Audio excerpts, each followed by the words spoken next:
Buenas tardes, les doy la bienvenida. Yo soy Juan Carlos Fantín, soy el director. Hay dos co-directoras, la licenciada Raggi y la doctora Moneta, que las irán conociendo a lo largo del tiempo. Si vieron el programa del curso y los docentes que en general han venido hasta ahora al curso y que esperamos que este año también den sus clases, hemos tratado de hacer un curso realmente con una excelencia que nos parece importante, es decir, con gente de mucha trayectoria, que lo que va a dar, cada uno de los temas que va a dar es un tema que conoce muy bien, que tiene una enorme experiencia clínica, así que aprovechenlo, no solo clínica sino teórica, pero también clínica, así que aprovechenlo, va a depender de ustedes. La primera clase trata de ser un poco amena, o trata de ser amena. Ahora, de todas maneras es una clase introductoria, no es una clase que pretende dar información dura, pero sí una información que sirva para que después la apliquen en el resto de las clases. ¿Por qué digo que es amena? Porque lo que yo hice en esta clase es incorporar obras de artes, pinturas y demás para ir explicando la historia de la psiquiatría. Pero la idea es la historia para llegar, si podemos, si llegamos hoy, a cómo estamos hoy con la psicopatología, cómo se llegó a ese punto. Se empezó hace muchos años. Ya en la edad greco-romana, en la edad griega, digamos, podemos decir en la época de los griegos, ya tenemos distintas fuentes que hablan de cuestiones que tienen que ver con salud mental. Por supuesto, ellos no hablaban específicamente de salud mental, pero si ustedes buscan, se van a encontrar, tanto en la literatura como en la filosofía, como en la medicina, se van a encontrar con referencias a la salud mental. De hecho, en la medicina hipocrática todavía, a pesar de que tiene una forma racional, para algunos no es exactamente científica en el sentido en que entendemos científico hoy. Es decir, no sigue las pautas, estrictas pautas del método científico, pero sí es una medicina racional. O sea, se ocupa de fundamentar, digamos, aquello que enuncia, el diagnóstico o el tratamiento. En realidad el tratamiento estaba muy limitado, pero ya el diagnóstico empezaba a tener bastante peso. Sin embargo, en buena medida queda ligada a las medicinas arcaicas. ¿En qué sentido? En que todavía tiene una teoría de humores, 4 humores. La teoría de los humores, ¿por qué digo ligado a la medicina arcaica? Si alguno vio alguna vez medicina china, va a ver que hay como distintos meridianos que tienen que ver con distintas cuestiones cósmicas, que tienen que ver con distintas cuestiones climáticas, que tienen que ver, es decir, el universo estaba estratificado en diversos aspectos. Por ejemplo, hígado es viento, viento es tal clima, es decir, así. En este caso, la medicina hipocrática ya había destilado, digamos, lo que habían sido las medicinas arcaicas anteriores, pero todavía suponían, o por lo menos el planteo más fuerte que tuvo la medicina griega, ha sido de que había 4 humores, bilis amarilla, bilis negra, pituita y sangre, y que de la interrelación de estos humores dependía la enfermedad o la salud. Si alguno de ellos estaba en exceso, o sea, se salía del equilibrio, teníamos enfermedad. ¿Por qué todo esto en un curso que va a hablar de psicopatología? Y bueno, porque allí se acuña uno de los grandes nombres de la psicopatología. O sea, melancolé, que ustedes conocen como melancolía, quiere decir bilis negra, justamente. Si cuando estaba la bilis negra en exceso, se producía lo que conocemos con el cuadro de melancolía, que se parece bastante a nuestra actual depresión, y más a la depresión melancólica. Con lo cual, digamos, no solo ese, sino que ustedes saben que el término histeron, quiere decir útero, es el término que dio histeria, justamente, ¿no? Es decir, también es un término griego. Y manía también es un término griego. Es decir, es un término bien griego, ya en aquella época. Lo que pasa es que no tenían un desarrollo como el que le vamos a dar después, mucho más adelante. Pero sí ya tenían una concepción que nosotros podríamos decir una preocupación, adelante, una preocupación clarísima por temas de salud mental que estaban, digamos así, en relación directa con el resto de temas de salud. En cuanto a la literatura, esto es interesante y porque adorna la clase, es lo que la hace amena. Esto es Áyax y Odiseo disputándose las armas de Aquiles. Yo no sé si alguno recuerda algo de la Ilíada, aunque sea de la película Ilíada. Es decir, ¿sí? ¿La vieron? Sí, pero no me acuerdo. ¿No se acuerdan del grandote Áyax? Bueno, Áyax era uno de los jefes tribales. Odiseo es uno más conocido todavía porque es Ulises en latino, el prudente Odiseo. Y cuando muere Aquiles, que era ese semidios, digamos, interpretado por Brad Pitt, ¿no? Se disputaban las armas del mismo. ¿Qué pasó? Agamenón, que siempre metía el dedillo, que es aquel que inicia prácticamente toda la disputa con Aquiles cuando se queda con la criada, era el jefe. Homero dice en la Ilíada, es el jefe porque manda sobre más. Una concepción de la jefatura particular, ¿no? Es decir, como mandaba sobre más, era el jefe del resto. Y entonces, ¿qué hace? Le da las armas a Odiseo. Áyax, dice la leyenda, sobre todo la tragedia Ayante, la tragedia de Áyax, dice que Áyax, por esa acción, queda enormemente colérico, y ahí viene la cuestión. Áyax cree, estaba muy enojado con Odiseo y con Agamenón, cree que todo el ganado lanar con el cual se alimentaban los aqueos, cree que son los hombres de Agamenón y de Odiseo. Y empieza a cuchillarlos con su espada, a matarlo. En realidad estaba matando a las ovejas, a los carneros. O sea, lo que nosotros hoy podríamos llamar un episodio delirante agudo. Episodio psicótico, un episodio delirante agudo, ¿no? Un episodio de excitación, si ustedes quieren, psicomotriz. Agarra dos carneros, diciendo que uno era Agamenón, el otro Odiseo, los lleva, los cuelga, los azota. ¿Qué pasó? Ahí no terminó la cosa. Cuando todo esto pasa, Áyax se da cuenta que lo que había hecho era dejar sin las reses, dejar sin el ganado a los aqueos, que había acuchillado ganado en lugar de a sus enemigos. Y esto lo dice la anterior, es una afrenta que Áyax no puede soportar. ¿Por qué es una afrenta que Áyax no puede soportar? Porque él es un jefe. O sea, si esto lo hubiese hecho cualquiera de los soldados, probablemente no habría problema. Pero él es un jefe de una de las tribus. Con lo cual intenta suicidarse. No lo consigue durante toda la noche porque la espada no quería atravesarlo, hasta que lo consigue al final de la noche, casi en la madrugada. Esto es lo que dicen los libros, ¿sí? Un intento de suicidio ligado a una situación que podríamos hablar de una situación melancolizada, si ustedes quieren, pero donde ya hay una teoría, digamos, del lugar que se ocupa. O sea, ya el suicidio no tiene solo que ver con un factor, sino que tiene que ver, digamos, con el lugar que se ocupa en relación a ese factor. Es decir, Áyax es un jefe, no puede soportar la afrenta, lo que él hizo es vergonzoso, y entonces intenta suicidarse. Todo esto lo hace decir al anterior que, digamos, la lectura que se hace a partir de la literatura es que los dioses influyeron. Es decir, Atenea defendía a Odiseo, pero no lo quería a Áyax, entonces los dioses influyeron para enloquecerlo. Esa es una de las lecturas que tenía vigencia. Entonces dice la anterior, si le preguntasen a un médico en ese momento en Grecia qué era lo que opinaba él, hubiese dicho algo así como, no podía decir que los dioses no existían, evidentemente, porque se metía en una enorme cantidad de problemas.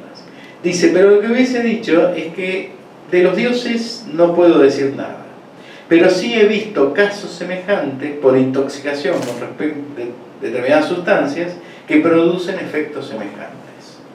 O sea, él dice, hay representaciones de la locura en todas las épocas, y las había en Grecia y están desparramadas en la literatura, en la filosofía, en la medicina, de determinada manera. ¿Cuándo se organiza alguna terapéutica, o sea, algo así como una psiquiatría? Se organiza cuando de las representaciones de la locura que tiene una época se reduce de alguna manera de acuerdo a lo que puede dar cuenta una medicina de la época. ¿Se entiende?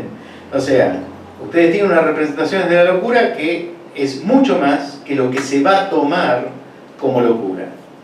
Lo que se toma como locura tiene que ver con la respuesta médica que yo le puedo dar. Entiendan médico acá en términos generales. Es decir, médico hoy en día incluye psicológica, qué sé yo, de trabajo social, terapéutico ocupacional, la que sea. Es decir, la respuesta en general que yo le puedo dar define el recorte que yo hago de las representaciones que se tiene de la locura. ¿Se comprende? Una buena definición e interesante. Interesante porque además nos hace pensar que siempre la locura es mucho más que lo que nosotros definimos como tal y lo que clasificamos como tal. Y también nos previene con que tomemos la visión de nuestra época como la única visión. O sea, como que esta clasificación es por fin la verdad sobre el tema de la locura.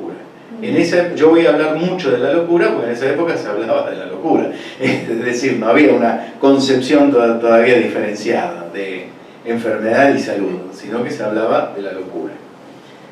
¿Hasta ahí estamos bien? Bueno, esto es Platón y Aristóteles.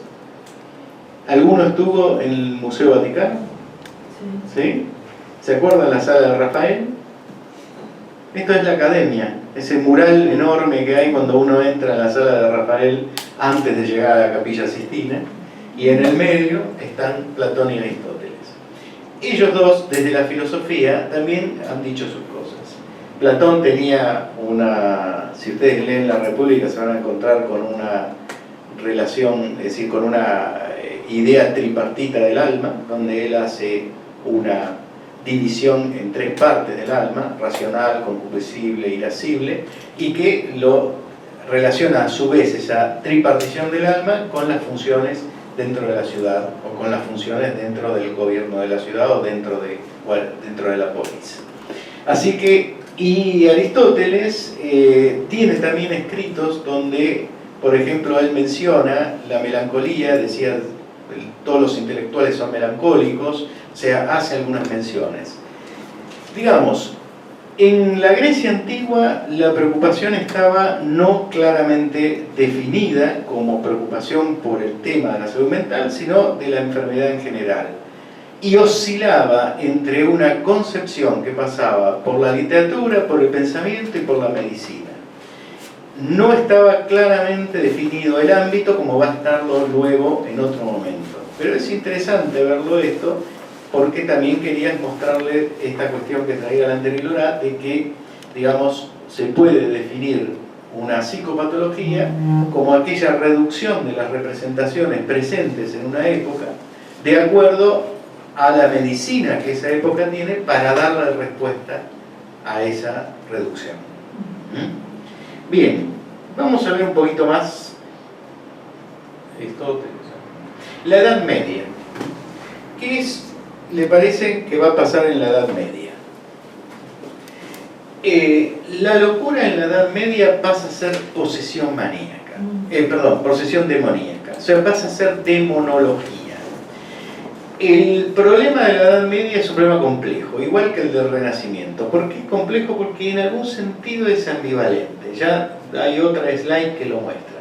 En principio, la visión que se tiene de cualquier trastorno mental pasa por el orden del demonio. Por eso, digamos, es una demonología. En general, se trata a los pacientes con problemáticas mentales como poseídos.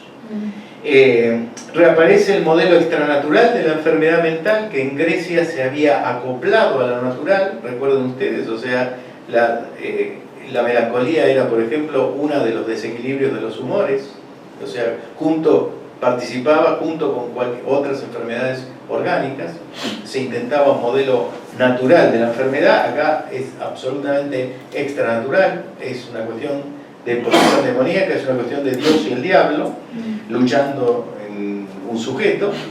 La actitud hacia los enfermos varía entre el rechazo y la tolerancia, y esto es lo que lo hace complejo. ¿Por qué? Porque por un lado hay un crecimiento de todo lo que podríamos llamar la caridad cristiana, que se va a insinuar también en el Renacimiento. La caridad lleva a un intento de asistir justamente a quien más se muestre como indigente, a quien más lo necesite. Y por el otro lado, justamente para salvarlo o salvarle su vida eterna, hay realmente una intolerancia total que no se ve como tal. O sea, se ve como un acto de salvataje del endemoniado, pero para salvarlo de la vida eterna, digamos, lo destruían o le destruían la vida terrenal, con torturas, muertes. Ustedes ya saben lo que fue la Inquisición. En el Renacimiento, si bien el Renacimiento es un periodo donde, por eso se llama Renacimiento, hay un renacimiento de todo el clasicismo, es decir, hay una crítica clara, fuerte y abrupta a todo lo que definía el medievalismo. Por ejemplo, uno de los puntos donde se puede poner el Renacimiento claramente en posición es en que el interés ya no es la vida ultraterrena. En realidad la vida ultraterrena incluso es fuertemente cuestionada, y todo el interés que antes estaba puesto en esa vida ultraterrena se empieza a poner a nivel de la Tierra. Y el hombre se empieza a autorizar, se empieza y continúa autorizándose a que le importe esa vida en la Tierra. Por eso empiezan todos los estudios que se retoman del clasicismo. Pero antes, digamos, durante el medievalismo, estudiar lo terreno era, para el pensamiento cristiano medieval, no solo casi una herejía, sino que carecía de sentido. Es decir, si este es un lugar de pasaje para otro lugar que va a ser eterno, estudiar esto carece de sentido. Darle importancia a lo que nos rodea ahora carece de sentido. Nosotros estamos muy lejos de sentir esto, de entender esto, pero para ellos era exactamente así. Entonces, una de las cosas que ocurre en el Renacimiento es bajar la mirada desde lo ultraterreno hacia lo terreno, en todo sentido. Y empieza a ser estudiado todo aquello que nos rodea, incluido el mismo hombre, que ya no se ve como una cosa diferenciada a imagen de Dios, que en principio se ve como una cosa entre las cosas, cosa que ya ocurría en el clasicismo. O sea, se retoma el clasicismo en ese sentido. ¿Sí? ¿Me siguen? ¿Cómo se convencen de mirar abajo a lo... En realidad muchos no se convencen, es decir, no se convencen en el sentido de que lo han pensado, sino lo han padecido. Digamos, los últimos coletazos del medievalismo son extremadamente cruentos. Si bien en algunos países esto continúa, como en España, en otros países, digamos, lo que había que hacer era terminar con todo el oscurantismo al que había llevado el proceso inquisicional. Es decir, es como si repentinamente todo nuestro sistema se oscureciera, empiezan las persecuciones, las agresiones, las torturas, y a vos te quieren convencer de que ese es el orden que hay que seguir. No hace falta que le des muchas vueltas, ¿no? No lo pensaron mucho, es decir, llegó un momento que ya era imposible sostener, digamos, la vida del hombre en la tierra así como se la tenía. Con lo cual, digamos, el pasaje fue un empujón, fue como abrupto. Pero todo pasaje no tiene solo un empujón desde, sino que aparece inmediatamente algo que lo empieza a aspirar. O sea, si ocurriese eso que yo dije, uno empezaría a pensar inmediatamente en otra forma de convivir, en otros sistemas políticos, en otras posibilidades, y aparecería entonces aquello que te aspira. ¿Me siguen hasta ahí? Bueno, acá empieza a aparecer todos los estudios humanísticos, hasta que después desembocamos en la edad moderna, en la ciencia, que empieza ya a dar sus frutos, grandes frutos en el orden del saber. Y las primeras ideas que se tienen respecto de la ciencia, esto lo expresa Bacon claramente, es mejorar la vida del hombre en la Tierra. O sea, la ciencia entra en el 1600, entra ligada a la ética, completamente ligada a la ética. Por eso no había un cuestionamiento ético de la ciencia, porque justamente el saber científico tenía que mejorar la vida del hombre en la Tierra. El Renacimiento está en ese proceso. Todavía no es la edad moderna, pero ya empieza. De hecho, es en el 1560 y tanto, más o menos, que Copérnico enuncia lo de la Tierra girando alrededor del Sol. Todavía con órbitas redondas, no elípticas, porque el círculo era lo perfecto desde la antigüedad. Entonces todavía, es decir, Copérnico enuncia con cierto error que es una concesión al pensamiento, es decir, es un no poder ver, no poder salirse aún del pensamiento que había dominado durante tantos siglos, y él tampoco se sale. Es Kepler el que va a hablar de las órbitas elípticas, ¿no? sobre el trabajo de Copérnico, pero es Kepler. Pero bueno, ¿qué pasa en cuanto al tema de la salud mental, lo que llamaríamos hoy salud mental? Fíjense que cuando empieza a decaer toda la actitud persecutoria, hasta cierto punto empieza a decaer, aparecen cosas como Kramer y Sprenger, que eran dos clérigos que editan el Malleus Maleficarum. Malleus Maleficarum quiere decir martillo de las brujas. ¿No oyeron hablar de martillo de las brujas? El martillo de las brujas era como un librito que una especie de DSM que decía lo que había que hacer con todos los endemoniados, con las brujas. Terrible, ¿no? Es decir, era lo que los inquisidores tenían que hacer con aquellos que estaban poseídos. Y aparece en esa época. El tratamiento era la tortura, en realidad. Sin embargo, también en la misma época aparece el primer hospital psiquiátrico en Valencia en 1409, Fray Juan Gilbert Joffre, y luego 5 más en España. En España, justo, que va a ser el país que va a llevar la Inquisición casi hasta el 1800. Fíjense la contradicción, ¿no? Si bien también en ese momento era el país que mayor avance en calidad de vida tenía por el descubrimiento de América y todo el oro que había venido de América, ¿no? Que se lo gastaron todo, por otro lado. Primer centro mental en el Nuevo Mundo. Este es un dato que yo lo voy a volver a corroborar. En su momento lo corroboré y lo anoté, pero nunca más lo volví a corroborar. Es digno de volver a cerciorarse, porque realmente México 1567, si está bien el dato, ¿no? Fíjense que tempranamente hay un centro en el Nuevo Mundo. Y después Paracelso y Vives rechazan la demonología, ¿no? Vives es considerado el padre de la psiquiatría moderna, o sea que ya empieza a insinuarse la idea de otra vez, pero insinuarse solamente, van a pasar muchos años para que la medicina se haga cargo del paciente con problemática mental. Sin embargo, allí empieza a insinuarse esto.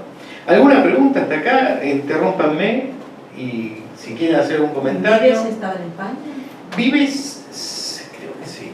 Vos sabés que ahora tendría que pensarlo. Yo que sí, yo tengo entendido que sí, pero para serio me tendría que fijar para decírtelo con total seguridad. Pero yo tengo entendido que sí. Esto es una pintura del Bosco. Para matizar nuevamente la clase, para que después digan que fue una clase entretenida, pero es decir, pero yo creo que además esto nos ilustra de qué cosas se pueden hacer con una concepción determinada de la locura. Y nosotros hoy por ahí creemos que ya estamos exentos de esas concepciones acerca de la locura, pero no es tan así. Cuando ponemos en práctica algunas de nuestras prácticas, valga la redundancia, estamos lejos de esta gente, pero en esencia podemos estar haciendo algo parecido, digamos, aunque estemos lejos en cuanto al contenido de la práctica, ¿no? Es decir, cuando nosotros decimos, bueno, usted tiene que hacer esto porque eso es el saber de este momento, no podemos asegurar, digamos, de que ese saber sea realmente el mejor saber para, digamos, esa problemática y para ese sujeto. Es para estar atentos. Ahora a esta gente se le iba un poquitito la mano. Por suerte no en este caso. Este es un cuadro del Bosco y lo que está haciendo ahí, así se llama el cuadro, es la extracción de la piedra de la locura. Creían que extrayéndole una piedra del cráneo, se le abrían el cráneo, extraían una piedra del cráneo, lo curaban de la locura. En realidad esto no ha sucedido. Es decir, no ha sucedido muchas veces. Aparentemente ha sucedido algunas veces y esas veces fueron desastrosas. Pero en la mayor parte de los casos las crónicas dicen que se simulaba la extracción de las piedras de la locura. Y entonces, pero bueno, quedó como crónica y algunas veces sí lo hicieron realmente. y fue desastroso. Hay otro cuadro. Hay otro cuadro. O sea, era un tema del momento, ¿eh? Este es otro cuadro del Bosco. Esto sí sucedió con más frecuencia. Este cuadro del Bosco se llama La nave de los locos. La nave de los locos, yo no sé si conocen la leyenda. Brandt escribió el poema que se llama así, La nave de los locos, donde dice lo que pasaba con esa nave. Esto fue real. Había una serie de barcos que llegaban a los pueblos. Cuando llegaban estos barcos a los pueblos, les pagaban a los mercaderes para que se llevaran a los locos. Es decir, para que se llevaran a la gente considerada, ¿no?, los locos del pueblo, río arriba, supuestamente para dejarlos en otras orillas. Nadie sabe bien qué pasaba luego, pero la forma de la exclusión, ¿no?, estaba ya presente en este Renacimiento, en esta Edad Media, en este Renacimiento. Y aparentemente las naves fueron muy frecuentes, las naves de los locos. Esto sí, fueron muy frecuentes. ¿Qué empieza a esbozarse acá? Empieza a esbozarse algo que lo vamos a ver después y que va a ser muy importante, que es que la locura, más allá de que empieza a pivotear entre lo religioso y lo médico, todavía no se define hacia ningún lugar. El lugar que empieza a tener es un lugar muy problemático, que es el lugar de la alteración de lo social, la alteración del entorno social. Eso es lo que va a hacer que después, digamos, los locos estén al lado, por ejemplo, de los delincuentes, y nadie sabe por qué o por qué se tomó esa resolución. Acá está, siglo XVII y la Ilustración, 1700-1800.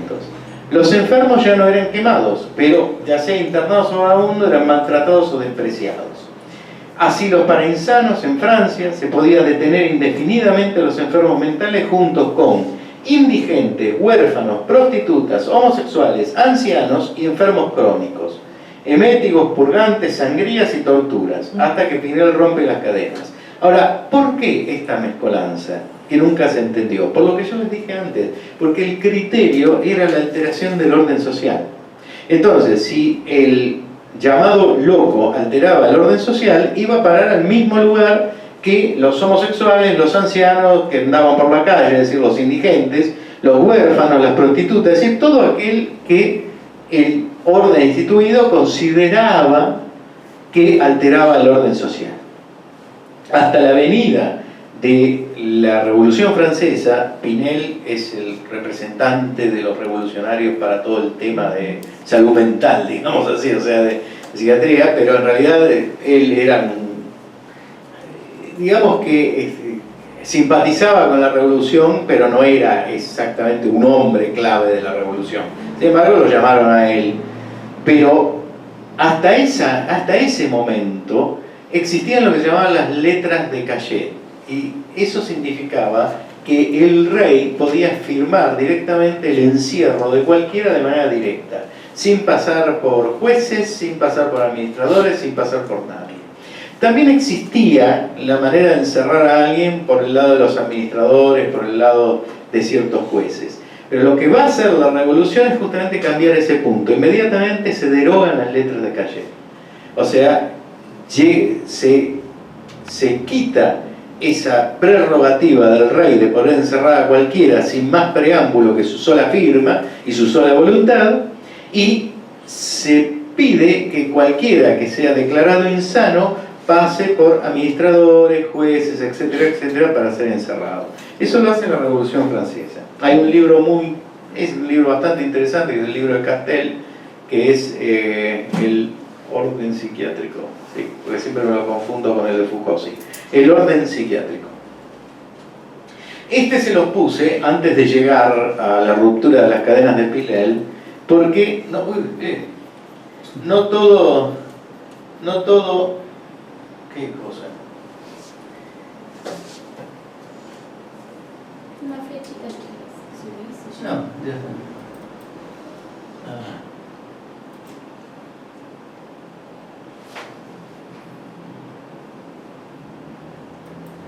Ahí está. Ahí está. Bueno, este es un escultor del 1700 y pico, a ver si no lo tengo, de qué año es exactamente, pero es antes del 1800, que se llama Messerschmitt. Y lo que tenía Messerschmitt es que enloqueció. Es decir, tenía unas excelentes esculturas y fíjense los rostros que empezó a hacer. Que para esa época eran rostros de un insano, de alguien que llamarían loco. Nosotros hoy lo llamaríamos genio si llegase a esos rostros. Eran perfectos. Sin embargo, él había sido un escultor con unos rostros tremendamente bien definidos, bien terminados, excelentes como este, donde plasma la melancolía según este escultor, y que está exquisitamente realizado, es decir, si vamos al orden de perfección de la época. A nosotros quizás nos gustan mucho más estos, ¿no? O sea, la expresividad que tienen, la enorme expresividad que tienen. Acá está Pinel rompiendo las cadenas. Pinel tenía su marketing, o sea, lo pintaron diciendo sáquenle la cadena, porque era necesario, de alguna manera, generar ese consenso, ese marketing. Y no sé si ustedes saben que a partir de ahí o por lo menos a partir de ahí, todos los historiadores hacen nacer lo que se llamó en ese momento el alienismo, que es el antecedente de la psiquiatría. Todavía la psicología no existía como tal, lo único que existía es un poco más avanzado va a existir una psicología filosófica, pero no aún una psicología como disciplina. Ni siquiera la palabra psiquiatría existe como tal, ni psiquiatra, que recién va a cobrar valor a fines del siglo XIX, prácticamente cerca del XX. O sea que en el 1800, que es cuando pasa esto aproximadamente, no existía el concepto de psiquiatría, pero sí el de alienismo. Los médicos que se dedican a esta tarea empiezan a ser los alienistas, como Pinel. Y lo que plantea Pinel es que los pacientes podían ser tratados de otro modo y respondían a ese trato que se les daba de otro modo. En realidad esto Pinel lo toma de su mayordomo, que era Poussin, o Poussin se escribe, ¿no? Este hombre lo que les dice, que es una especie de jefe de enfermero de Bizet, le dicen que los pacientes en realidad no eran todos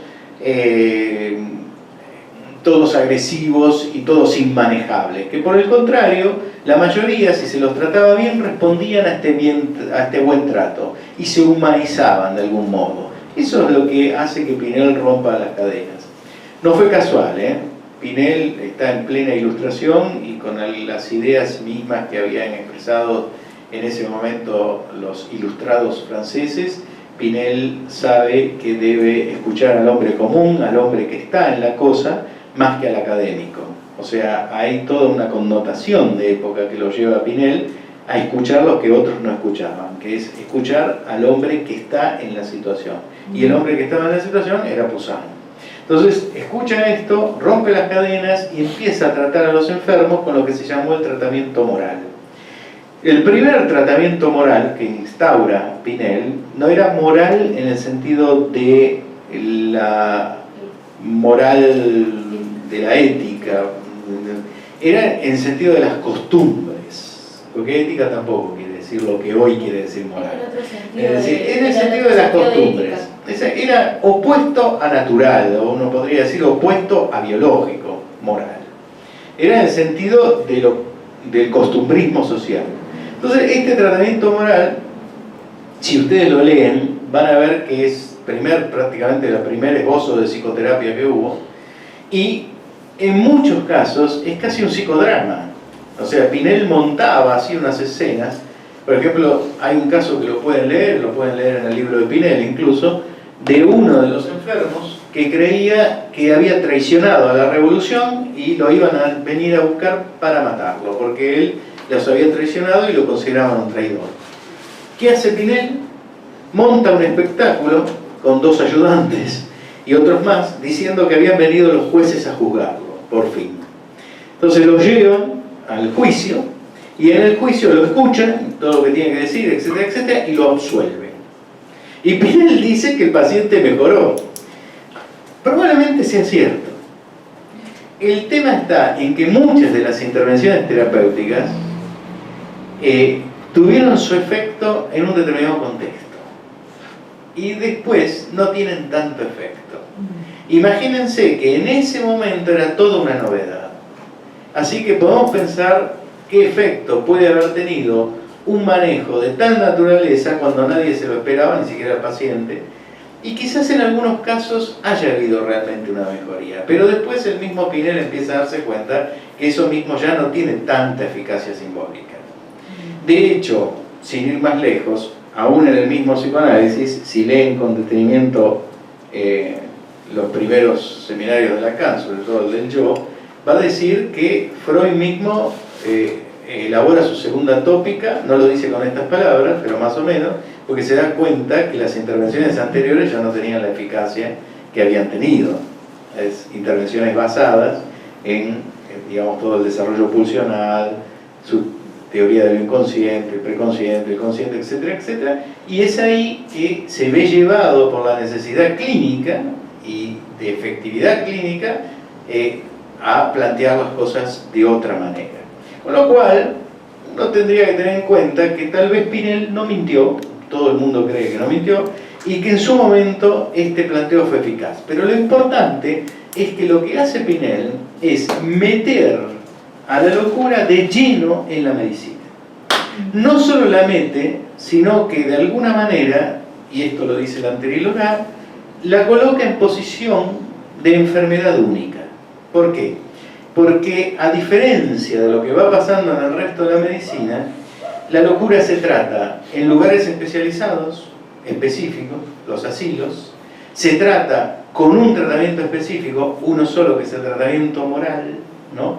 Y se considera, si bien hay una división, se considera la locura todavía como una cuestión de estar alienado o no estar alienado. Por eso son alienistas.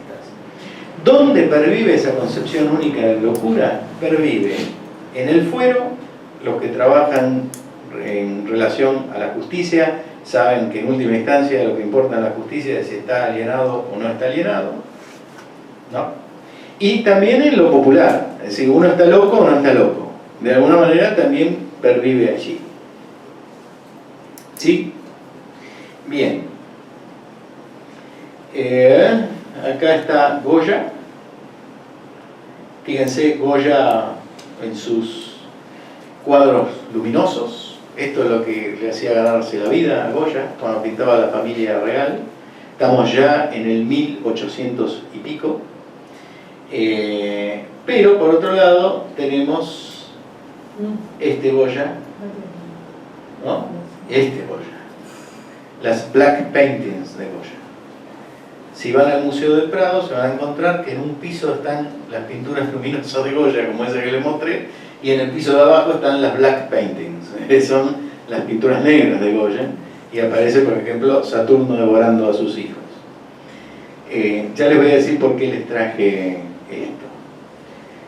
Porque en 1850 en adelante, 1850 surge con fuerza la idea del positivismo naturalista, es decir, la medicina está definiendo sus enfermedades, esto lo va a decir Ferret, y el alienismo, o lo que después llamaríamos la psiquiatría, está atrasado respecto a la medicina, algo no funciona.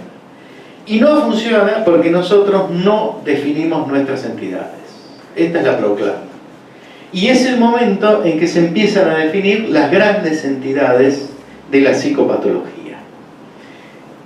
1850, Ferret lo proclama, entonces puede encontrar, están en los libros, pero no es el único que los piensa o que lo siente. En realidad es una expresión de época. Es Ferret quien mejor lo expresa en Francia, pero es una expresión de época. De hecho, en la Alemania se generan justamente los grandes cuadros, o buena parte de los grandes cuadros, de lo que va a ser después las enfermedades mentales. Por eso, Landry Lora lo va a llamar el paradigma de las enfermedades mentales. Es el momento en que Ferret define la locura circular y Balaguer la locura de doble forma, y como no había manera de pelearse por internet en ese entonces y ver quién mandó el mail primero, uno acusa al otro de haberle robado la idea. Porque parece ser que Balaguer saca un escrito acerca de la locura de doble forma, pero Farret ya había dado una clase previamente donde hablaba de la locura circular. Entonces se pelearon a muerte ahí a ver quién la había dado. ¿Qué se le ocurre que es la locura circular o locura de doble forma? ¿Qué les parece que es? ¿Es el antecesor de qué? De la psicosis maníaco-depresiva, como lo va a decir después Kraepelin, poco después, o hoy en día el trastorno bipolar, que no es exactamente la psicosis maníaco-depresiva, pero es la bipolaridad. Es decir, por primera vez se describe claramente el cuadro ligando a la depresión con la manía. En esta locura circular de Farret o de doble forma de Balaguer, se describe el cuadro ligando a ambas en un solo cuadro. En Alemania, Kahlbaum describe la catatonía. Y Hecker, que es un discípulo de Kahlbaum, describe la hebefrenia. Todas formas de lo que después Kraepelin va a redondear, ahí abajo Kraepelin, va a redondear diciendo, bueno, son formas de la dementia precoz, o sea, de la demencia precoz. Tanto la catatonía como la hebefrenia como la forma paranoide. Y después le va a agregar una forma simple. Esa va a ser la clasificación de Kraepelin. Pero lo importante es que lo aúna en un solo cuadro, la demencia precoz. Todavía no la llama esquizofrenia, demencia precoz. Esquizofrenia se va a llamar después de que Bleuler proponga su texto y sea aceptado el nombre de esquizofrenia ya con una concepción determinada. Pero mientras tanto es demencia precoz frente a la psicosis maníaco-depresiva. Prácticamente esos dos cuadros eran los grandes cuadros de la psiquiatría. La diferencia que hace Kraepelin la hace alrededor de la evolución más que del cuadro clínico. Si bien el cuadro clínico se puede definir, y ustedes lo van a ver con detalle en la medida que avanza el curso, digamos, él lo hace principalmente en relación a la evolución. La esquizofrenia tiene una evolución por brotes, por corte vital, abrupta, y después un defecto, y en cambio la psicosis maníaco-depresiva no produce defecto y evoluciona por fases. Una fase maníaca, una fase depresiva. Esto es lo ideal. Lo que pasa es que lo ideal no siempre se cumple. Es decir, pero bueno, eso lo vamos a ver en cada cuadro clínico. Van a ver ustedes que yo creo que les van a decir, y si no se lo digo yo, que a veces no es tan así, que no hay ningún deterioro en la maníaco-depresiva, y tampoco es tan así que hay una fase maníaca y una depresiva. Puede haber un solo episodio maníaco en toda la vida y 5 depresivos, por ejemplo. Es decir, no es tan riguroso, ¿no? En algunos casos sí, algunos pacientes parecen de libro, pero no es tan riguroso. Sin embargo, para Kraepelin eso le permitió hacer esa fuerte división. Hubo muchas críticas del lado francés, sobre todo, con que habían quedado fuera formas que no eran ni demencia precoz ni psicosis maníaco-depresiva, pero que eran formas psicóticas, que eran los delirios. Con lo cual Kraepelin allí empieza a hablar de parafrenia, de paranoia, y ya estaba el delirio paranoide de la esquizofrenia. Pero la parafrenia, paranoia, y los delirios configuran un tercer elemento. Con respecto a la depresión no es muy claro, salvo la que queda englobada dentro de la psicosis maníaco-depresiva. Pero no es muy clara todavía la definición en cuanto a la depresión, como por ahí va a serlo en un futuro. La depresión que veía Kraepelin en general era la depresión psicótica. Digamos, todo el espectro por fuera de la patología grave no era muy tenido en cuenta por la psiquiatría, ¿no? Si todo lo que podríamos llamar el ámbito de las neurosis no era muy tenido en cuenta por la psiquiatría. Estamos hablando entre 1850 y 1900, que es justamente donde va a ser su aparición Freud. Por eso Freud tenía el campo expedito en ese sentido. Por ahí los neuróticos lo veían los neurólogos como Charcot, ¿no? Ahí tienen a un sujeto conocido. Hoy en día le daríamos mucha medicación y quizás nos perderíamos esto en mi cuarto, es Van Gogh, por supuesto, para que no lo conoce, y acá les puse el campo con segador, el campo de trigo con segador, Y esto es lo que imaginó antes de su muerte. Ese campo donde, fíjense, la noche, ¿no? Con esos aves, esos cuervos, que anuncian prácticamente algo cercano a lo mortífero, de alguna manera, para algunos ha sido interpretado así, pero que tenía que ver con cómo él imaginaba o dónde él imaginaba que debía morir o podía morir. Pero acá les traje a Klimt, también de esa época, o sea, antes del 1900, entre 1850 y 1900, Gustav Klimt, que le piden una alegoría de la medicina y hace una alegoría para la Facultad de Medicina que mucho no les gustó, porque si ustedes se fijan, casi todos, digamos, se los llevan la muerte. Es decir, es más el fracaso de la medicina que los éxitos de la medicina lo que termina pintando Klimt. Ahora, ustedes se preguntan, ¿por qué todo esto? Es decir, ¿está enganchado todo esto? Bueno, este es Klimt también, las tres parcas. ¿Está enganchado con esto, por ejemplo? Con Munch y el grito, Munch en alemán, y el grito. ¿Está enganchado? ¿En qué sentido yo lo veo ligado? Lo veo ligado a lo que les dije antes. La psiquiatría se ocupa de la patología muy definida y muy grave. Todo el malestar que no entra dentro de esa clasificación queda por fuera de el poder hacer de cualquier medicina, de cualquier ayuda médica. La psicología no existía, el psicoanálisis recién estaba comenzando. La única psicología que había era una psicología filosófica que todavía no se hacía cargo de ninguna clínica. Con lo cual, era el campo propicio para que el psicoanálisis realmente prendiera. El psicoanálisis le iba a prestar oídos justamente a todo ese malestar que quedaba absolutamente por fuera. En una época donde el malestar iba en un enorme creyendo. Porque del 1900 a 1914 se está gestando la Primera Guerra Mundial. Entonces fíjense ustedes, esto es de Munch, se llama Madre Muerta. Este es otro, el velorio acá, ¿ven? La madre. ¿Por qué muestro esto? Porque un tipo como Munch tiene la capacidad de expresarlo en el arte, pero había mucha gente que no tenía esa capacidad. Munch había perdido a su madre y a su hermana siendo muy chico.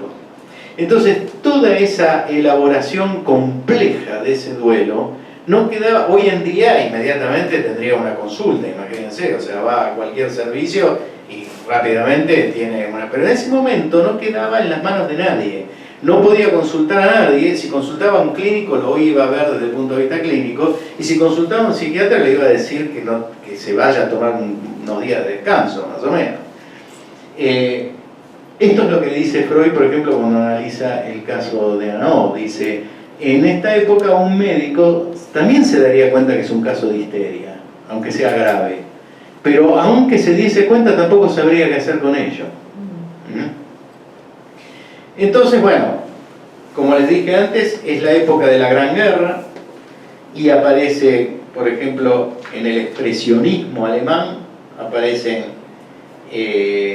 esto, ¿no? Mirar detrás de la apariencia de las cosas, la masificación, la alienación, el aislamiento.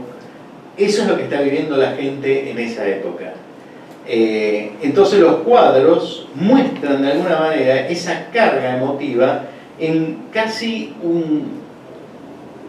una deformación que golpea, ¿no? Por ejemplo, Rouault, ¿no? Es decir, esa intensidad en los trazos, en los gestos, en las caras, ¿no? Es decir, intenta mostrar, de alguna manera, esto es el expresionismo, intenta mostrar esa escondida fuerza vital, no siempre en el orden del placer, sino en el orden del malestar, que estaba denostando, mostrando lo que ya sucedía en esa época. Este es un cuadro de Kirchner, siempre lo pongo, pero no del Kirchner que conocemos nosotros, ¿eh? Es otro Kirchner, es un pintor. Estaba mostrando esto, un cuadro de Otto Dix, ¿no? Ustedes saben que la Primera Guerra Mundial lo que tuvo de terrible fue la utilización de gases, que parece que ahora se pone de moda de nuevo, justamente en estos días, ¿no? Pues habían sido absolutamente prohibidos. De hecho, la Segunda Guerra, que fue tan cruenta, de todas maneras no se usaron gases letales. En la primera sí. Fue una de las guerras más terribles. No fue tan extensa como la segunda, pero fue una de las más terribles en cuanto a crueldad. Acá tenemos Bombardeo, también de Otto Dix. Este cuadro que creo que es de Beckmann. Sí, Beckmann. La noche de Max Beckmann. ¿No? Ya es presagio de lo que ha sido, de lo que han sido los regímenes autoritarios, la tortura, las vejaciones. Todo esto estaba dando vueltas. ¿Y quién se encargaba de esto? Porque si no entraba dentro de una clasificación patológica, no había quien se encargara. De hecho, es el nacimiento de la clasificación de las neurosis, ¿no? Con Freud como uno de los mentores de esa clasificación, a partir de los trabajos de Charcot también, y de Janet, y de Sydenham, y de otros, que definen la histeria también. Pero bueno, la clasificación de las neurosis hizo que, más allá de que ustedes puedan estar o no de acuerdo o en desacuerdo, ustedes pueden decir, bueno, pero la clasificación en ese caso no es un forzamiento de la posición del sujeto, porque en realidad allí no tendría que haber ninguna clasificación, etcétera, etcétera. Hay que considerar el síntoma de otra manera y no darle un valor absoluto, todo lo que quieran decir. Pero la cuestión es que esa clasificación hizo que muchos de aquellos que no tenían posibilidad de consulta tuvieran algún tipo de posibilidad de consulta, ¿no? Después discriminaremos hacia dónde fue eso en cada una de las clases y de los cuadros que veamos. En el caso de la psiquiatría del siglo XX, hay decididamente una influencia del psicoanálisis en la psiquiatría y también en el arte.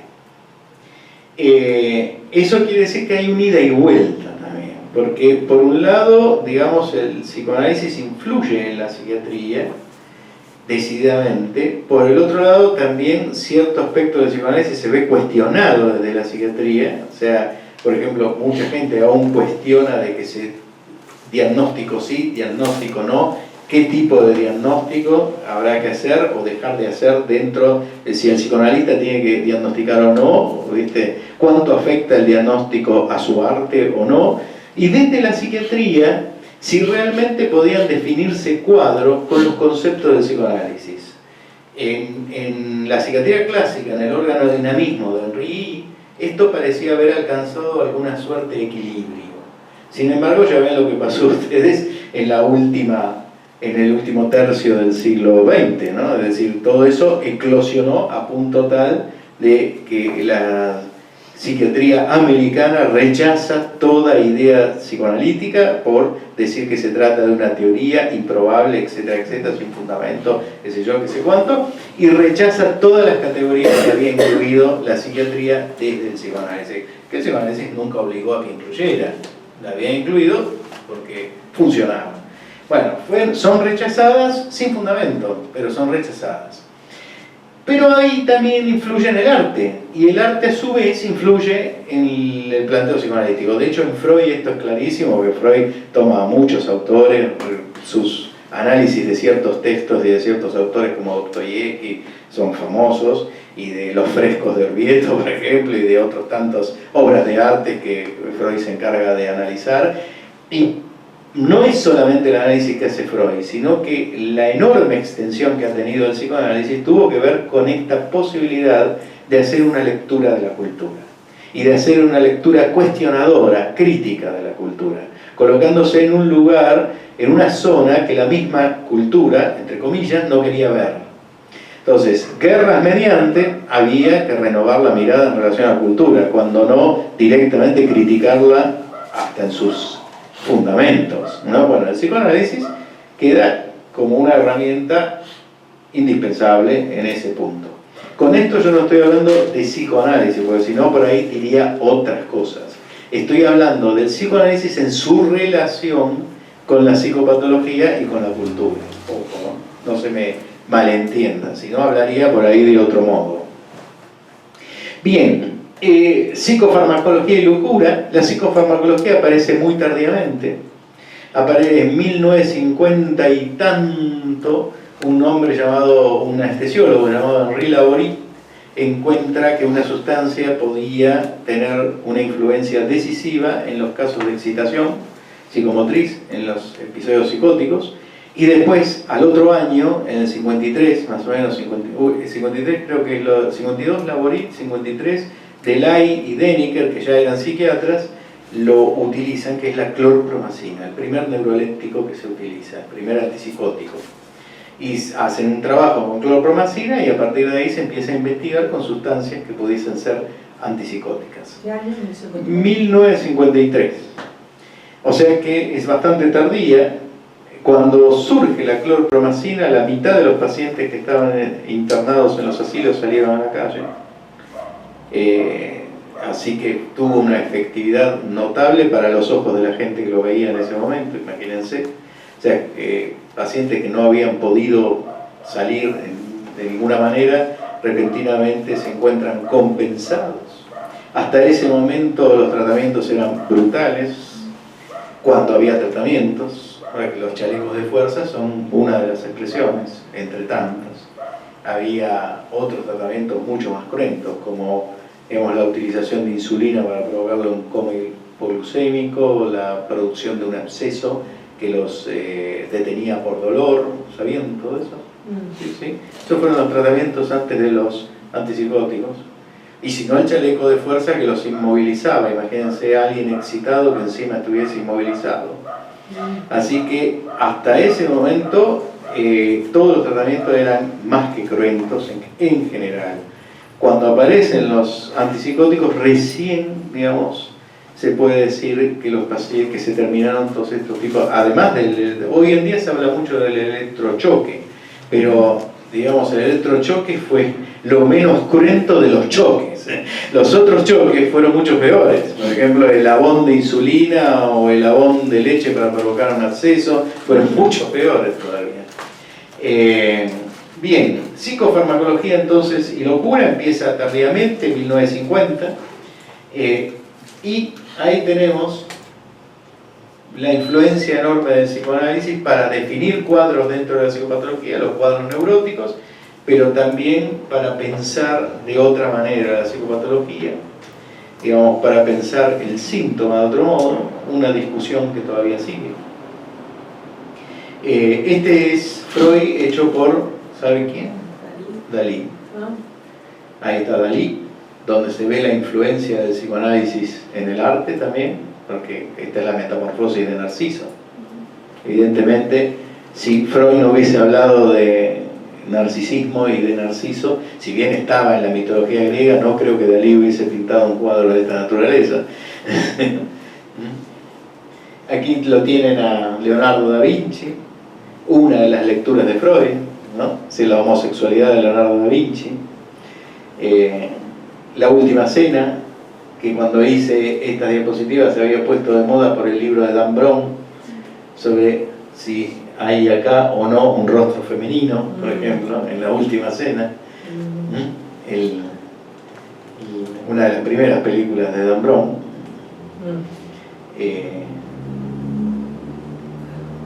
Este es un cuadro que si no les digo de quién es, no lo van a saber. A ver si tengo la fecha, pero me parece que no tengo la fecha. No, la fecha no la tengo. Pero bueno, cuando les diga el pintor, creo que arriba lo dice, pero no se lee bien. ¿Saben quién es? No mucha gente conoce este periodo de este pintor. Gran pintor.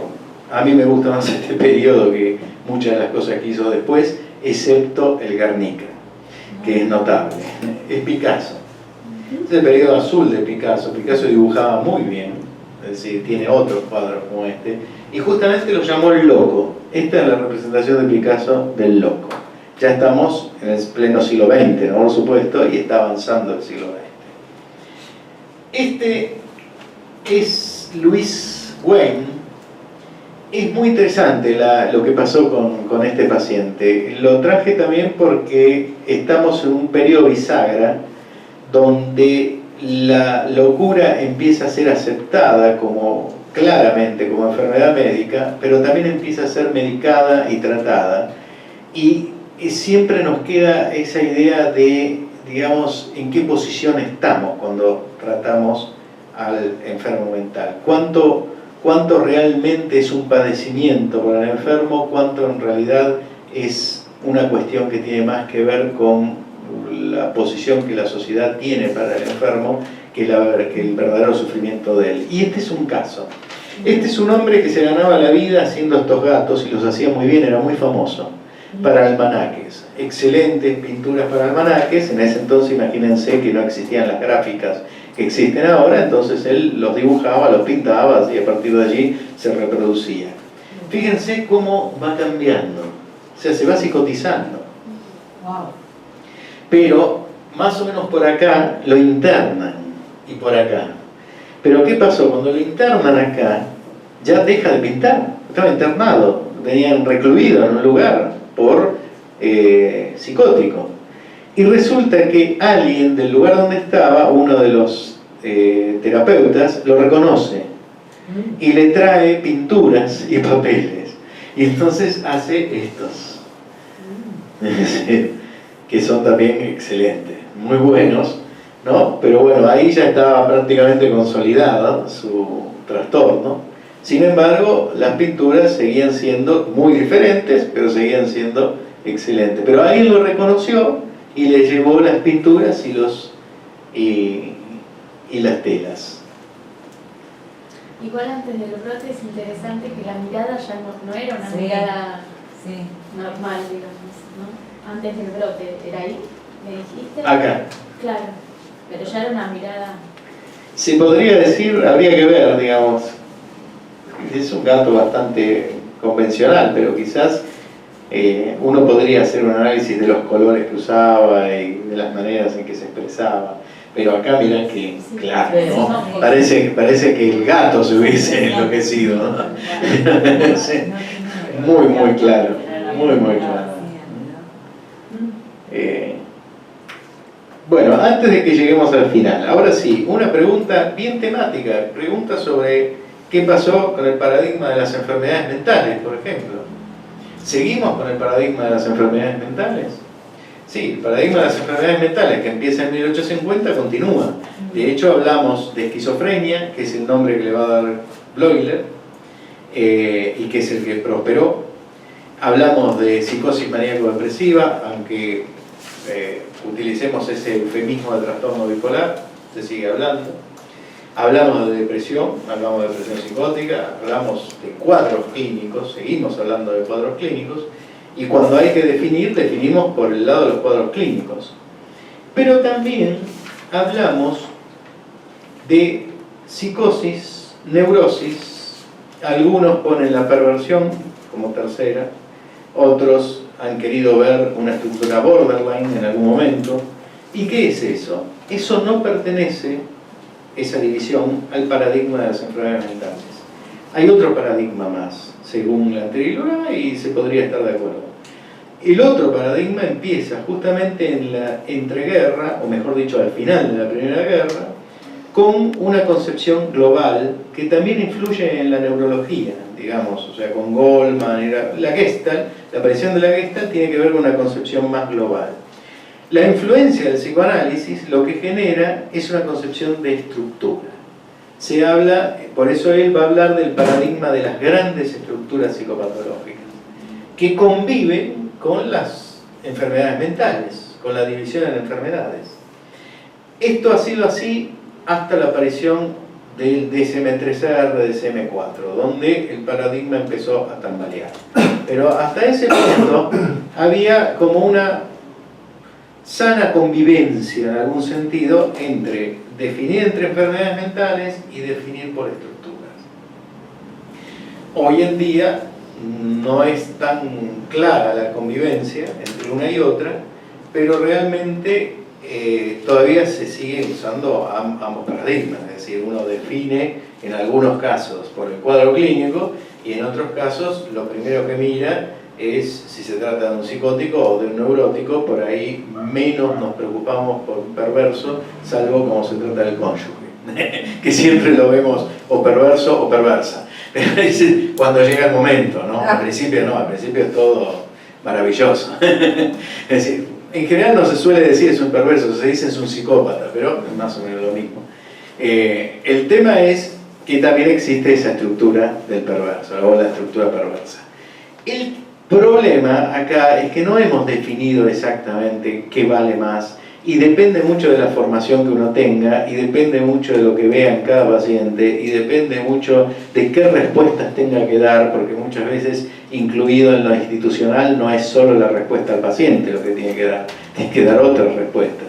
Por ejemplo, qué sé yo, si ustedes no le ponen cierto diagnóstico en un prepago, no le autorizan las prestaciones. Entonces uno dice, no, yo no pongo nada, porque yo no estoy de acuerdo con esto. Bueno, entonces váyase a otro lado, que estaría bien. Es decir, uno tendría que poder decir, yo no estoy de acuerdo con esto y me voy. Pero en todo caso, también lo mismo pasa en el fuero, es decir, el juez le dice, no, pero deme un diagnóstico, o quien sea le dice, no, pero bueno, deme un diagnóstico, no me puede decir que pasó esto con el hermano, la mamá representa esto, todo eso está muy bien, pero necesitamos definir algo para otorgarle o quitarle algo a tal sujeto. Entonces, ustedes tienen que definir, pueden discutirlo, pero en todo caso, ambas cosas siguen jugando. Los tres paradigmas siguen jugando en última instancia, si se los ve así.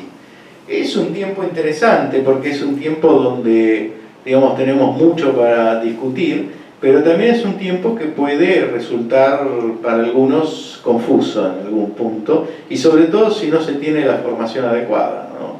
O, más que confuso, puede generar fanatismo, ¿no? Como yo estoy formado en esto, creo que esto es la única verdad y lo defiendo como si lo otro fuese pura falsedad, ¿no? Entonces ahí es donde hay que tener cuidado. En realidad al paciente lo que le sirve es que hagamos algo por él, ¿no? O por ella, más que pelearnos entre nosotros. Miren acá. Este es un pintor que así pinta la melancolía. Yo no sé si lo conocen, pero ya por la forma de la pintura quizás algunos de ustedes han pensado que es latinoamericano, y es así. Es Oswaldo Guayasamín, un ecuatoriano que tiene pinturas muy parecidas a esta, por lo menos las que yo he visto hasta ahora, y tiene unas manos siempre muy parecidas a esas que son muy significativas, ¿no? Y esta es la manera en que pinta un latinoamericano la melancolía, por ejemplo. En la pintura anterior la traje, que es de Gaudino, creo que se llama, no lo conozco bien, pero lo puse. Gaudiano. Pero es un autor tan actual, y fíjense lo que pone. Melancholy is a fertile muse. O sea, todavía en el arte, en el acervo popular, en el acervo social, se sigue hablando de melancolía, ¿no? Se sigue pensando en la melancolía. Traje esto para pensar que la psicopatología, tal como la vamos a ver, es una concepción de cuadros clínicos, pero que no anula que hay mucho más que eso, ¿no? Como decía la anterior, hay que tener en cuenta que las representaciones que tiene una sociedad superan con mucho el recorte que nosotros podemos hacer. Por otro lado, hay que tener en cuenta que si nosotros queremos hacer una reducción del todo, y esto ya lo decía Pinel, no les traje el texto, que es muy interesante, si nosotros queremos hacer una reducción del todo, terminamos clasificándolo todo y patologizándolo todo. O sea que ahí estamos en una suerte de situación de contradicción estructural. O sea, por un lado, si queremos atrapar todo el fenómeno de las desviaciones, decía Pinel, del seres humanos, que son ilimitadas, terminaríamos siendo censores y jueces de todas las actitudes humanas.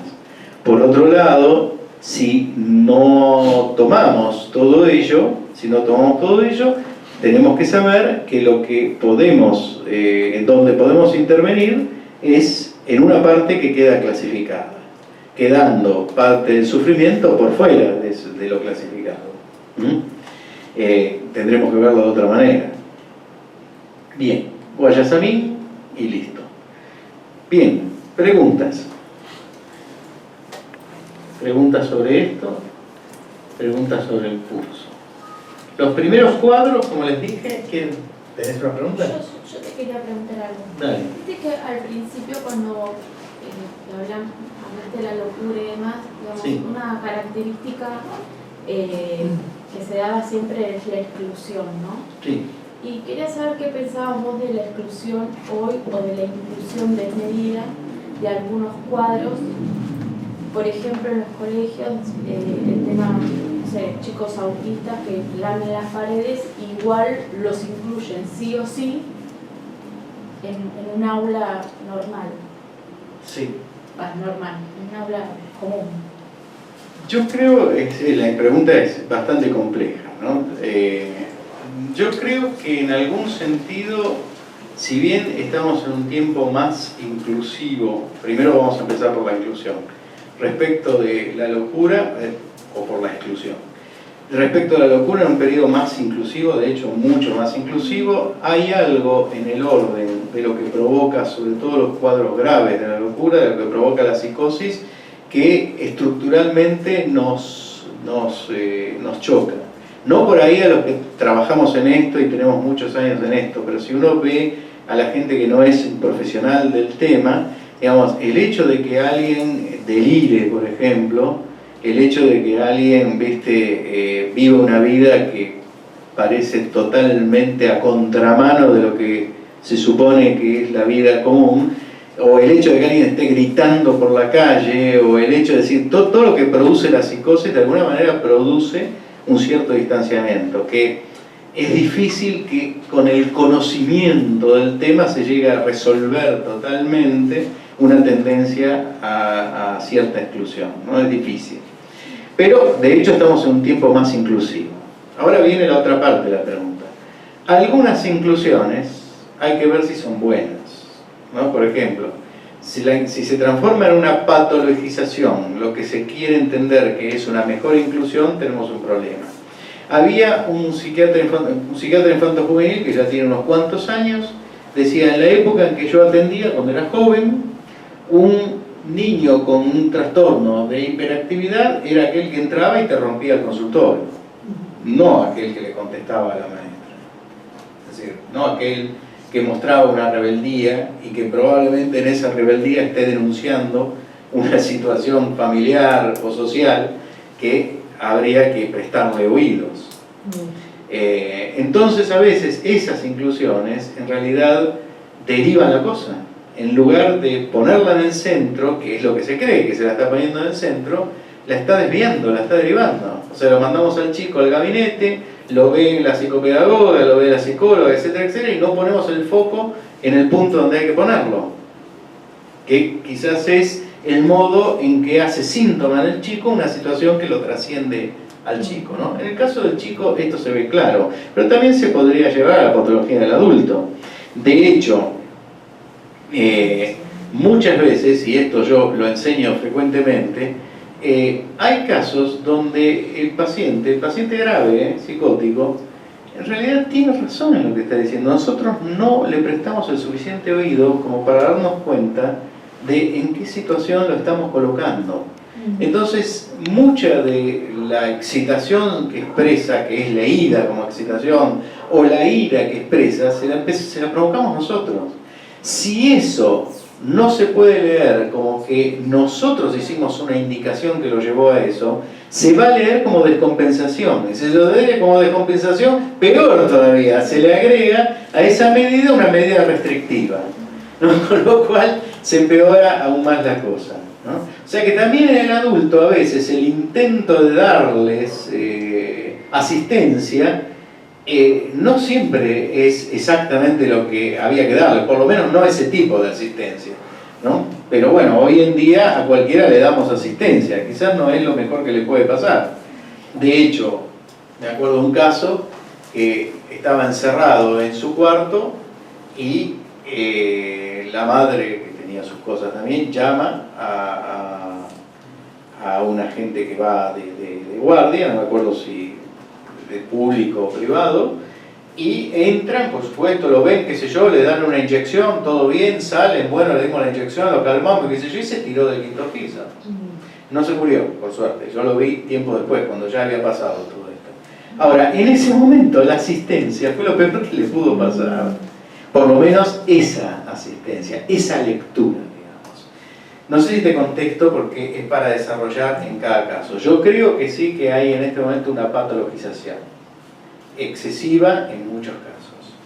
Y por otro lado, hay una exclusión que no se ve como exclusión, ¿no? Es decir, cuando se aplica acríticamente los procedimientos, ¿no? Cuando se aplica acríticamente los procedimientos que tenemos, hay una exclusión que no se ve como exclusión, porque le estamos dando asistencia, pero lo estamos excluyendo en realidad. Entonces, bueno, ese sí es un punto, pero como dije antes, esto tampoco es una cuestión que se resuelve fácilmente. Hay como una contradicción estructural. No es tan sencillo de decir, bueno, dejemos de patologizar, saquemos todos los gabinetes, ¿viste?, de las escuelas y no le demos, no pensemos más en ningún niño con problemas, porque realmente hay chicos con problemas. No, yo respecto a eso, primero que, bueno, inclusión, se habla de inclusión, pero la inclusión tal cual como, digamos, está definida, no se da en todos lados, menos en los colegios. Hay integración, digamos. Que la integración, en función de esto, digamos, de poder respetar, de que no todos los niños están preparados para una integración.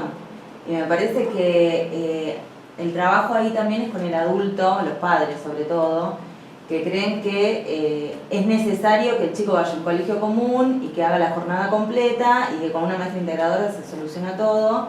Y en realidad, por ejemplo, en mi caso que trabajo con chicos autistas, primero se necesita como hacer todo un armado de ese chico que por lo general se hace en colegios que se llaman CENTES, y después si está preparado y es posible llevarlo a un colegio común y que tenga una maestra integradora, genial. Pero si no, es exponerlo y hacerle más daño. Sí, yo no tengo chicos, tengo una paciente psicóloga que trabaja como integradora y justamente es tanta la frustración que la lleva, por ejemplo, está con un chico psicótico que ni controla el esfínter de 4 años, se come las paredes literalmente y solamente interacciona con una botella. Y además la institución en la que ella trabaja que la obliga todo el tiempo, por ejemplo, a presentar informes y a ver cuál va a ser la evolución del chico. El chico es que ahí no puedes hacer gritar una evolución. Bueno, pero ustedes tocaron además un tema que es muy importante y que yo, pecando de generalizar, voy a pecar una vez más de generalizar, es decir, lo dije muchas veces. Yo le dije a muchos colegas en su momento que atendían niños, yo en general siempre atendía adultos, que les costaba ver a los padres como pacientes. O sea, es decir, le dan indicaciones a los padres y a veces la verdad los padres están más perturbados que el chico. Y además nosotros no podemos ser inocentes en los mecanismos que se dan en los padres. Muchos padres, vos lo debes haber visto, buscan esa integración como una manera de negar la misma problemática en la que se vieron inmersos y muchas veces negar sus propias culpas, que no son culpas reales, pero con que sea su realidad interna suficiente. De hecho, a mí me ha tocado tratar muchos padres con chicos que tenían discapacidades de diversos tipos, bueno, no solo autismo, sino otras, y vos ves cómo va jugando todo eso, y van y se pelean con la maestra, y se pelean con la... Y vos te das cuenta que en realidad ahí hay algo que no está elaborado, ¿no? Y que tiene que ver con tratar de excluir de sí mismos toda esa problemática. Y yo coincido con vos, hay que trabajar con los padres. Más allá de eso, el colegio los acepta. Pero cuidado, eso digo. claro, pero ahí es donde voy yo. Hay que trabajar con los padres, pero nosotros no podemos ser ingenuos. Trabajar con los padres y no es sentarse a explicarle nada más. Los padres necesitan un tratamiento hecho y derecho, es decir, con todas las reglas. No es solamente sentarse a explicar racionalmente lo que sucede. Bueno, en el Hospital Álvarez, que es donde estoy en una parte puntual de niños, se empezó a poner lo que son los talleres de orientación a padres, para llamarlo de alguna manera, porque no era solo tratar al niño, era necesario que... Porque si no queda... Absolutamente. Y si se empieza por los talleres, pero yo creo que hay que hacer, cuando es necesario, la indicación formal, la indicación directa de, mire, usted necesita terapia y por lo menos consultas terapéuticas, después se verá, y esto tiene, no, pero yo vengo con mí, esto tiene mucho que ver con el futuro de su hijo, pero usted tiene que hacer la consulta. No siempre funciona, pero si uno pierde el norte no va a funcionar nunca. Sin embargo, bueno, hay muchos temas en este sentido en relación a la locura que son muy problemáticos. Porque yo les traía antes otro tema que se ve en los adultos, que son las indicaciones que se dan, los efectos que producen esas indicaciones y la capacidad de lectura que se tenga de esas indicaciones. Porque si, digamos, se hace una lectura donde se pone en juego siempre la patología del paciente sin ver la promoción que hay de parte nuestra de esa misma patología, lo más probable es que se continúe con medidas que aumentan más aún la patología, pero que nosotros no la vamos a ver, lo cual significa un aumento del sufrimiento para el paciente, pero nosotros no lo vamos a ver porque va a estar acallada la situación, digamos. O sea que también en los adultos esto se hace manifiesto, y a veces en los adultos de peor manera, porque digamos en el chico siempre alguien viene y ve qué es lo que le está pasando al chico. Respecto a lo que decías vos de esta chica que está, digamos, yo creo que a nadie le gusta aceptar que determinadas circunstancias lo sobrepasan. Pero también es cierto que alguna vez algunos psicoanalistas dijeron, no siempre estamos como para atender todo, y a veces no siempre estamos en tal año para atender todo, y creo que uno lo tiene que tener en claro eso también. Por otro lado, también sería bueno que uno se dé cuenta que ciertas cuestiones son cuestiones que trascienden la situación laboral, que te puede pasar en cualquier otro lugar y que depende de cuánto vos tengas elaborado. Por ejemplo, la petición de informes, en un caso en que no puede informarse nada porque prácticamente no hay ningún cambio, si se lo hacen a alguien que tiene elaborada la cuestión de la culpa, probablemente no le haga ninguna mella y agarra el mismo informe que hizo el mes pasado, lo vuelve a imprimir, le pone la firma y se lo da. Y sigue su curso lo más tranquilo. Ahora, si lo agarra a alguien que tiene algún rasgo, no digo muy grave, obsesivo, ¿no? Con una culpa un poquito encendida, lo más probable es que lo dispare hasta el infinito.